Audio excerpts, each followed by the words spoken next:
Sa Old Testament ay nagbigay sa atin ng mga propesiya na may kinalaman sa pagparito ng ating Panginoon.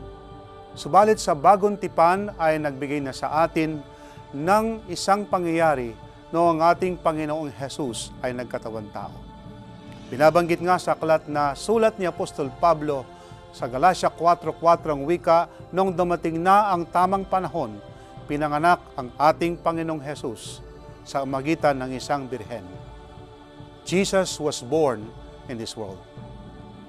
At noong ang ating Panginoon ay nagkatawan tao, pagkaraan ng mga ilang taon, sa tamang edad siya ay nagsimula sa kanyang ministeryo. Pinili niya ang kanyang mga alagad upang kasama sanayin niya sa kanyang panukala ng pagtubo sa tao upang ibalita ang daan ng kaligtasan at ang walang hanggang buhay. At ang ating Panginoong Jesus ay habala sa kanyang pagbibigay ng ministeryo sa mga taong nangangailangan. Ang mga bulag ay nakakakita na noong pinagaling ng Panginoon. Ang mga taong may ketong gumagaling, ang mga taong pilay ay gumagaling, at merong mga binuhay din ng ating Panginoon na katulad si Lazaro sa kanyang ministeryo. At samantalang ating Panginoon ay punong-puno ng gawain sa araw-araw at sumusunod ang maraming mga tao sapagkat pinapakain sila.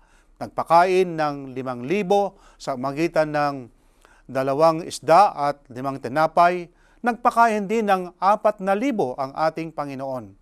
Hindi lamang sa physical na pangangailangan ng tao na pinagkaloob ng ating Panginoon, higit sa lahat, yung physical o yung spiritual na kailangan nila ay pinagkaloob ng ating Panginoon. Hindi lamang sa mga bagay na yon, kundi pa naman holistic ang ginawang ministeryo ng ating Panginoong Jesus.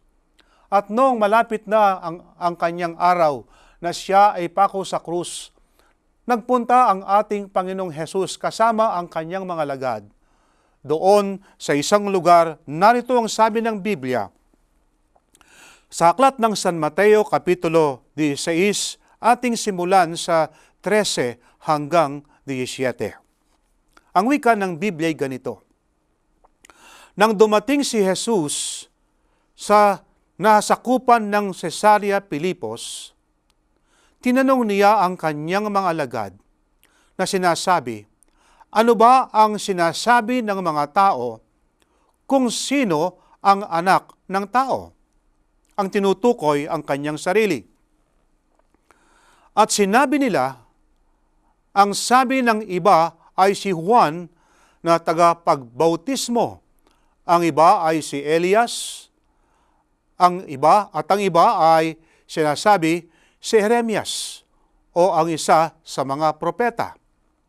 Sinabi niya sa kanila, ngunit ano ang sinabi ninyo kung sino ako? Bago sumagot si Pedro, kaibigan, maraming mga diskusyon sa panahon na ito, pinagtatalunan kung sino ang ating Panginoong Jesus. Tandaan natin noong creation, noong paglikha, sinabi ng Diyos, lalangin natin ang tao. Hindi sinabi ng Diyos, lalangin ko ang tao sa aking sariling wangis, kundi sinabi ng Diyos, lalangin natin ang tao. Sa mga katuwid, may kausap ang Diyos. Hindi sa larawan ng anghel, kundi sa larawan ng Diyos, ang wika ng Biblia, ay nilikha ang tao. Merong binabanggit ang banal na kasulatan dito sa pangalawang aklat sa Old Testament na sulat ni Santo Moises. Sa aklat ng Exodo Kapitulo 6, versikulo 2 at 3, ang wika ng Biblia ay ganito: Sinabi ng Diyos kay Moises, Ako ang Panginoon. Ako'y nagpakita kay Abraham, kay Isaac, at kay Jacob bilang Diyos na makapangyarihan sa lahat. Ngunit hindi ako nagpakilala sa kanila sa magitan ng aking pangalan ng Panginoon. Ang wika ng ating Biblia, ang Diyos ay nagpakita kay Abraham, kay Isaac, ang wika ng ating Biblia, at kay Jacob. Sinong nagsasalita? Ang Diyos, yung kausap ni Moises. Pero merong binabanggit, kaibigan, ang ating Biblia sa aklat na sulat ni San Juan, Kapitulo 1, versikulo 18. Ang wika sa Biblia, walang sino mang nakakita kailanman sa Diyos. Ang Diyos na tanging anak na nasa kandungan ng Ama ang nagpakilala sa Kanya. Binanggit ng ating Biblia, kaibigan, sa Old Testament, nagpakita ang Diyos kay Abraham, kay Isaac, at kay Jacob. Pero ang sabi ng ating Biblia, ayon sa Bagong Tipan, kailanman walang nakakita sa Diyos. Ang nakita ay yung anak. Sino yung nakita ngayon ni Abraham, ni Jacob, at saka ni Isaac? Ang nakita, kaibigan, ay walang iba kundi ang ating Panginoong Hesus, sapagkat hindi pa nagkatawan tao noon ang ating Panginoon. Kaya merong nag-uusap, kaibigan, ang wika, wag na nating pag-usapan, ang sabi ng isang panig, wag na nating pag-usapan yung pinapaniwalaan ko at pinapaniwalaan mo. Naniniwala ako si Kristo ay tao sapagkat nagkatawan tao ang ating Panginoon. Ang ating pag-usapan, yung pinapaniwalaan ko at hindi mo pinapaniwalaan. Naniniwala ako si Kristo ay Diyos. Sabihin mo at patunayan mo sa Biblia na hindi siya Diyos o sinabi ni Kristo, hindi ako Diyos. Meron pa nga, kaibigan, na binabanggit sa banal na kasulatan ayon sa sulat pa rin ni John the Beloved. Ayon sa San Juan Kapitulo 8, versikulo 56 hanggang 59. Nagalak ang inyong ama, si Abraham, na makita niya ang aking araw. Nakita niya ito at siya'y nagalak. Sinabi sa kanya ng mga Hudyo, wala ka pang 50 taon at nakita mo na si Abraham? Sinabi sa kanila ni Jesus, katotohanan, sinasabi ko sa iyo, bago pa man si Abraham ay ako nga. Kaya't sila'y dumampot ng mga bato upang ibato sa kanya, subalit nagtago si Jesus at lumabas sa templo.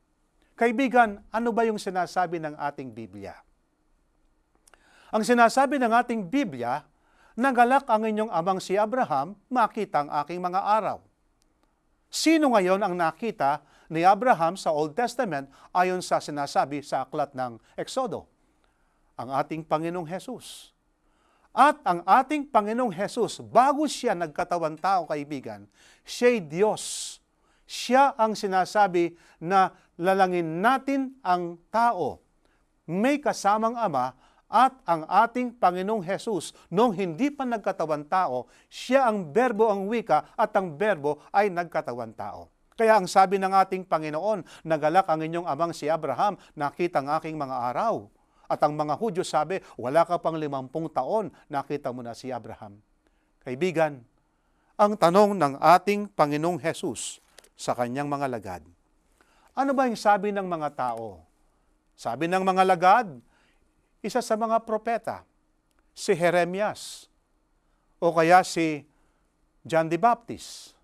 Ang sabi pa ng iba, siya isang matakaw sapagkat nakikikain sa mga taong makasalanan, sa mga publikano. At ang tanong ng ating Panginoon sa kanyang mga lagad, kayo naman, ano ang masasabi ninyo tungkol sa anak ng tao? Ang wika sa versikulo 16 ng Kapitulo 16 ng San Mateo, sumagot si Simon Pedro at sinabi, ikaw ang Kristo, ang anak ng Diyos na buhay. Sumagot si Jesus at sinabi sa kanya, mapalad ka, Simon na anak ni Jonas, sapagkat hindi laman at dugo ang nagpahayag nito sa iyo, kundi ang aking Ama na nasa langit. 18. At sinabi ko naman sa iyo na ikaw ay Pedro, at sa ibabaw ng batong ito ay itatayo ko ang aking iglesia. Kaibigan, ang sagot ni Pedro, isa sa alagad ng ating Panginoon, ang wika, ikaw, ang Kristo. Ang ibig sabihin ng Kristo, ang Mesiyas, ang tagapagligtas. Nanupat ang sabi ng ating Panginoon, Pedro, mapalad ka, sapagkat ang nagpahayag sa iyo, hindi ang tao, kundi ang Diyos. Kaibigan, napakaliwanag ang ating Panginoon nung siya ay napunta sa lupang ito. Siya ang handang tutubo sa taong nagkasala. At siya ang nabayubay sa krus upang tubusin ka at ako sa aking mga kasalanan. Merong isang pangyayari, kaibigan, sa isang klase. Sapagkat napakagulo ng klaseng ito, walang gustong magturo sa klaseng yon. Subalit, merong isang gurong lalaki ang sabi sa principal, Sir, ako ay handang magturo sa klaseng yon, bagamat napakagulo. So, tuwang-tuwa ang principal sapagkat meron ng magtuturo sa isang klaseng napakagulo. At tama nga ang pangyayari noong si teacher ay pumasok sa klase, napakagulo ng mga mag-aaral. At ang sabi ng teacher na ito, class, ano bang ating gagawin para ang ating klase ay maging model at hindi na magulo ang ating klase? O ang sabi ng isa, yung pinakamagulo, Sir, ang makita natin na magnakaw ng baon na may baon ay paparusahan, siya ay papaluin na walang damit. Bagay naman ang klase ay pumayag. Kaya nga, noong unang araw, pagkatapos ng kanilang pag-uusap na ganon, ay walang nagnakaw ng baon na may baon. Subalit, pagkaraan ng isang linggo, merong baon na nawala. Ito pa ang baon ng pinakamagulo sa klase. At nung tingnan ang baon na yon, ay nakita sa karga ni Tom. Tinawag ng teacher si Tom, sabi, Tom, hindi mo ba alam? Ang sino ang makitang magnakaw ng baon ng may baon ay papaluin na walang damit. Sir, alam ko po, ang sabi ng batang ito na si Tom. Bakit ninakaw mo yung baon ng iyong kaklase? Ang sabi, Sir, katunayan po ako ay dumating sa ating klase ngayon, hindi po ako nagalmusal. Ang aking nanay, ang trabaho lang ay tagapaglaba. Ang aking pong tatay ay matagal nang patay. Ang aking pong nanay ang siyang bumubuhay sa akin at sa kanya. At ang bahon po na aking kinuha ay aking ibibigay sa nanay ko na mayroong pong sakit ngayon. Ang teacher ay nalungkot at siya ay maluwa-luha. Pero ang sabi, Tom, meron tayong pinag-usapan sa ating klase. Kaya ubarin mo na ang iyong damit. At nung inubad ni Tom ang kanyang damit, nakita yung kanyang payat na katawan. At nung papaluin na sana ng teacher, ang batang si Tom, ang sabi ng pinakamalaki, yung may baon na yon na ninakaw, ang sabi niya, Sir, ako na po ang kukuha sa lugar ni Tom. Mga minamahal na kaibigan, sa habag ng ating Diyos sa atin, yung Kristong yon, yung tagapagligtas na yon, kinuha ang aking lugar at ang iyong lugar sa krus ng Kalbaryo. Kaibigan, ang tanong sa oras na ito, para sa iyo, sino ba si Kristo? Subalit sa ating panahon ngayon, para bagang hindi pinapansin ang panawagan ng ating Panginoon. Nanapat, patuloy pa rin ang mga taong gumagawa ng kasalanan sa kanilang mga buhay. Inaalok ng ating Panginoon ang isang kaligtasan, ba't tila baga ang maraming mga tao ay hindi pinapansin. Kung tatanggapin lang yung alok ng ating Panginoon, ng ating mga puso ay papalitan ng pusong laman, hindi pusong bato, kaibigan. Sana ang maraming mga tao matuto silang magpatawad sa kasalanan ng kanilang kapwa. Nanapot walang pagganti sa nangyayari sa kanila. Ang nangyayari sa atin, kapag merong ginawa ng masama sa isang tao, ang taong yung gaganti na mas masahol pa sa ginawa sa kanya. Kaibigan, sino si Kristo sa iyong buhay? Siya ang Mesiyas, ang wika ng Biblia. Siya ang ating tagapagligtas. Sumalit sa maraming mga tao, binabaliwala ang ating Panginoon. Naturingan tayong mga Kristiyano, pero ang sabi sa atin, sa bansang ito, na maraming mga Kristiyano, marami rin ang mga taong walang puso. Kaibigan, kapag ating tinanggap ang alok ng ating Panginoon na kaligtasan, yung pag-ibig na yon ng ating Panginoon, ang maghahari sa ating mga puso, hindi yung kapuotan, hindi yung galit, para mawala ang maraming mga patayan sa ating kalagitnaan, mawala sanang galit sa ating mga puso, mawala sana yung pagpatay sa bawat isa, at gayon din yung gumagamit ng mga droga upang ang ating mga katawan ay masisira, mawala sana yon, sapagkat kung ating maunawaan, ang katawan na ito ay templo ng banal na Espiritu, at kumakatok ang ating Panginoon sa ating mga puso upang papasukin siya, kaibigan. Kung ang bawat tao, ang laman ng kanyang puso, ang pag-ibig ni Kristo, wala sanang maraming krimen sa ating paligid. Kaibigan, handa ka bang tanggapin ang ating Panginoon? Sino si Kristo sa iyong buhay? Katulad ba tayo ni San Pedro, ang wika? Sumagot si Simon Pedro at sinabi, "Ikaw ang Kristo, ang anak ng Diyos na buhay." Kaibigan, handa ka bang tanggapin ang ating Panginoon? Tayo malalangin.